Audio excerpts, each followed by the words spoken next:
Even the right thing at the wrong time is still the wrong thing. Damn.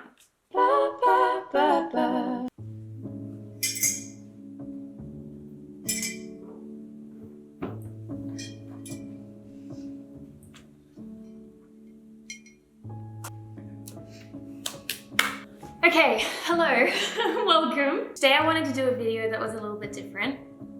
And yeah, I just felt this really deep conviction to do this video.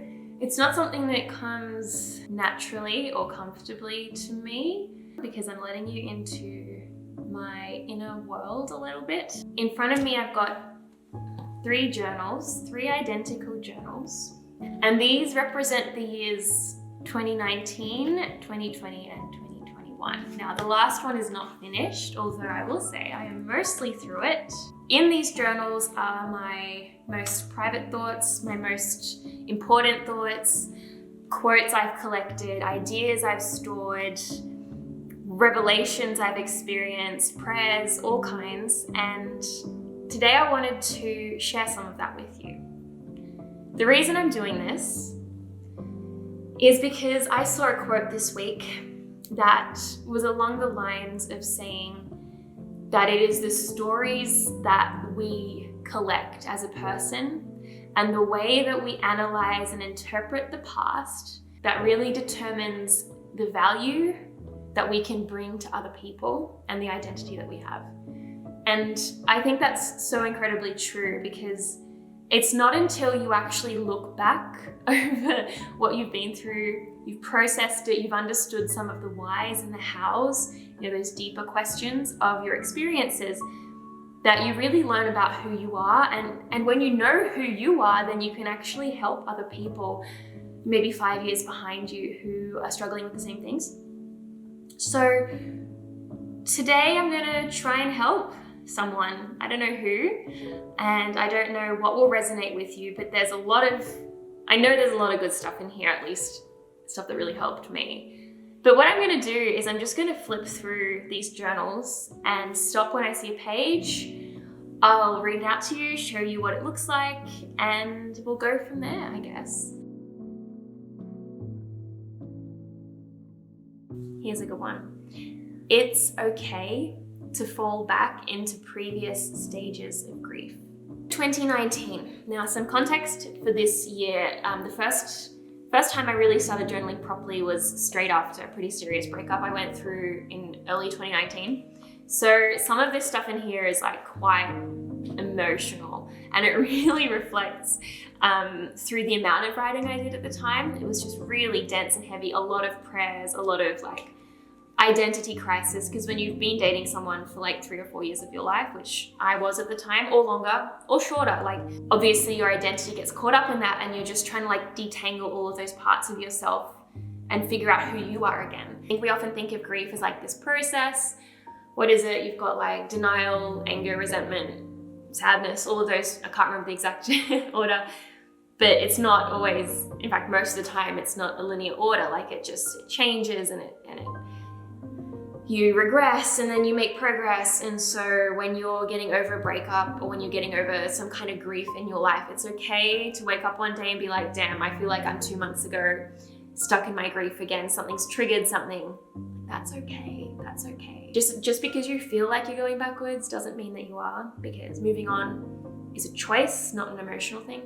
So if you choose to let go of whatever it is, doesn't mean you're going to stop feeling it, but it does mean that you're never going to either go back to that person, or you're not going to allow yourself stay in bed all day. You're going to still push through. So this one is a prayer that I wrote. It says, Lord, please break my soul ties and show me what I need to detach from.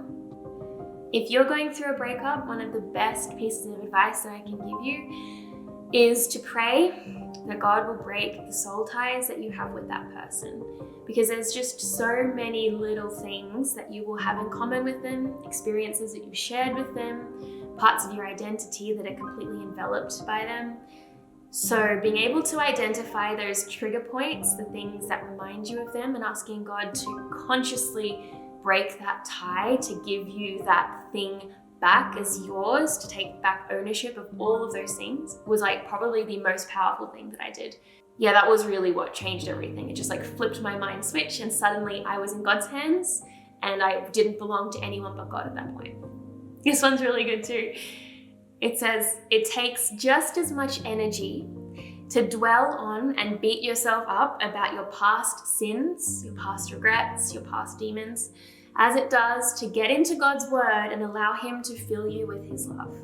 Sometimes I find that spending time with God is exhausting, not because of the process itself, but because I just don't want to. And it takes like so much self-control to get up early, open my Bible, read some text that was like written hundreds of years ago, pray when I don't feel like it. Like my heart is so often so far from God. You'd much rather sleep in, scroll social media, like just fulfill all of your carnal desires. But this is saying that it takes just as much energy to do that as it does to like live your day without God. Because every single time that I have the self-control and I give my morning to God and I spend time with Him, it relaxes my mind and it puts me in this different headspace completely for the whole day. And like, this is tried and tested. This obviously it's my experience, but I swear by the power of having prayer and devotion time in the morning to change your outlook and your mindset. And when I change my outlook and my mindset, the energy that it takes to do that, it's a perfect trade-off, because when I do that, I'm not wasting all of my energy throughout the day on like negative thinking and worrying and like all of that stuff. So how much better is it to spend your energy on doing something that's positive and that will, I guess, by extension, change you and change the world, than it is to just like waste all of your energy, allow it to be drained by your anxiety and your fears. It's a good point, Pastor Maryellen. Very good point. Here's like a collection of good quotes I just wrote down in a little thing. What is meant to be won't pass you by. Let go of the illusion that it could have been any different. I've spent too much time in the space between striving and letting go. What if everything you're going through is preparing you for what you were made for? When things change inside of you, things change around you. To wish you were someone else is to waste the person that you are.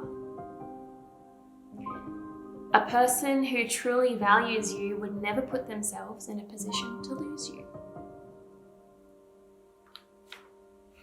This one's interesting. Your Father in heaven is the only one you can trust to hold your heart and not break it.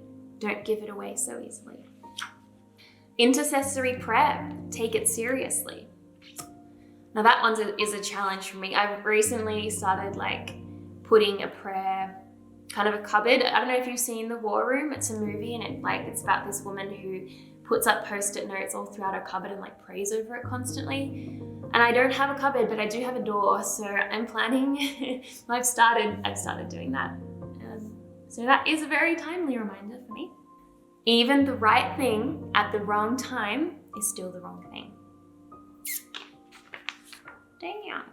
God hasn't kept the answers to why from you as a cruel exercise of His power, but only because you cannot bear the weight of the answer.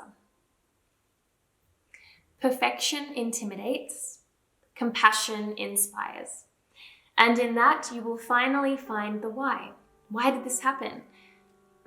The answer? Because someone else in the world would drown in their own fears if not for seeing yours. I think that is so powerful.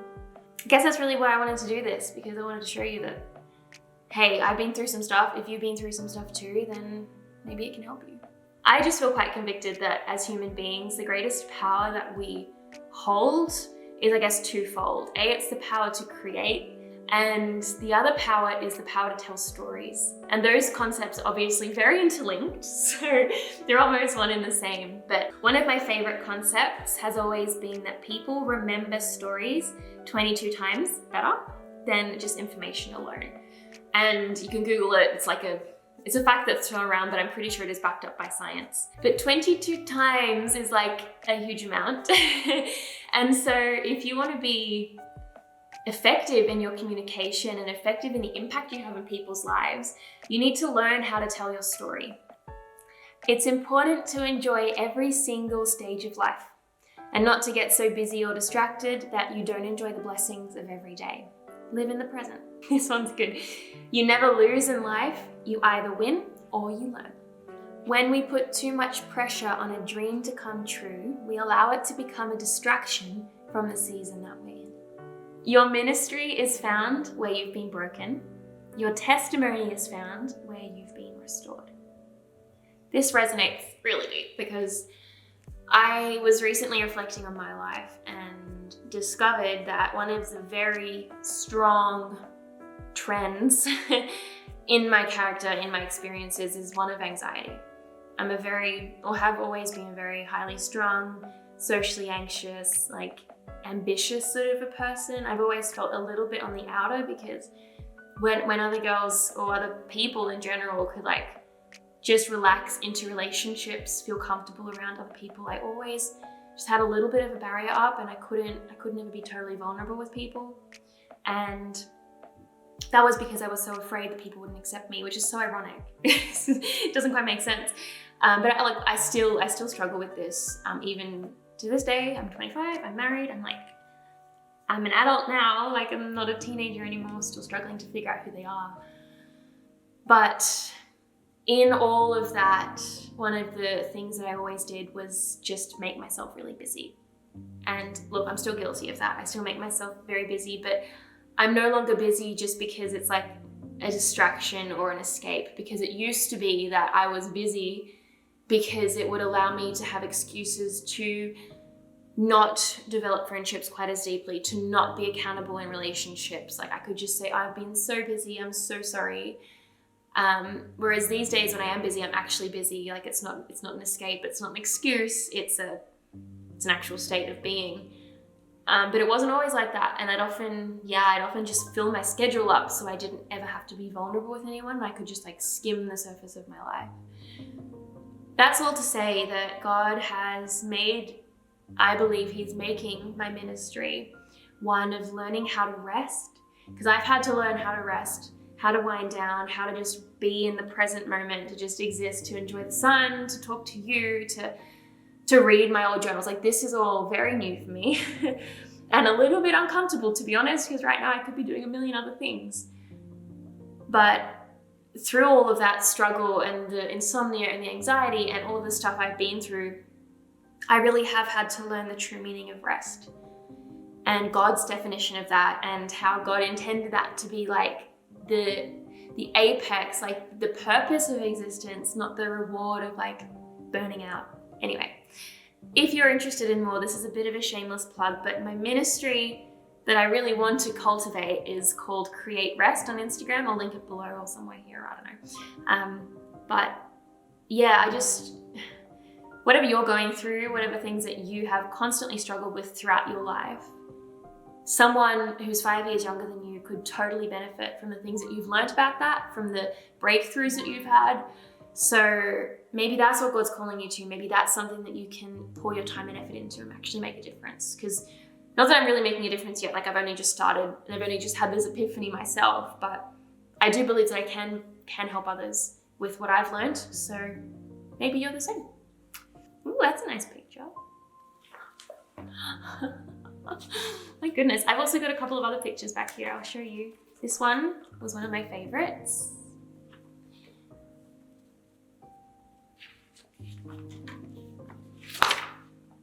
Ooh, that's pretty. Here's another one as well. Sometimes you need to let go of the picture of what you thought your life would be like and find joy in the story that you're living.